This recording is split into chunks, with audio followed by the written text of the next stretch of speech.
Your Heart Belongs to Me by Dean Koontz. Ryan felt as though concrete blocks were stacked on his chest. Although mild, the pain frightened him. His heart raced so fast that the beats could not be counted.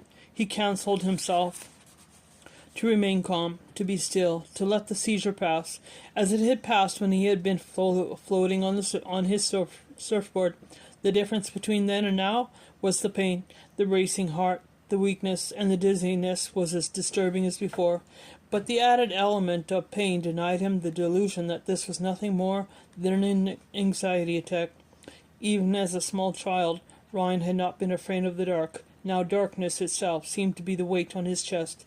The black infinity of the universe, the thick atmosphere of the earthly night, and blinding gloom in the bedroom pressed upon the rest, next, and all upon him, relentlessly bending his breastbone inward until his heart knocked against it as if it was seeking to be let out of him and into eternity.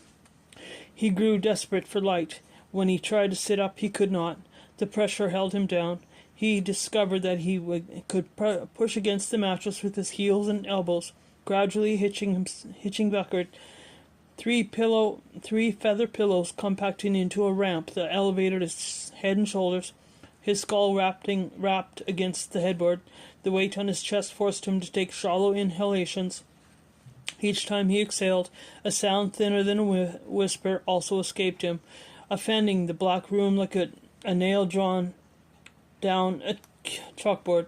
After he had hitched into a reclining position, not sitting up but more than halfway there, some strength returned to him.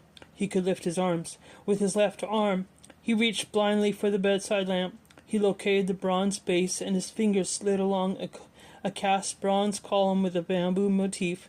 Before he found the switch, the ache in his chest intensified and swiftly spread to his throat.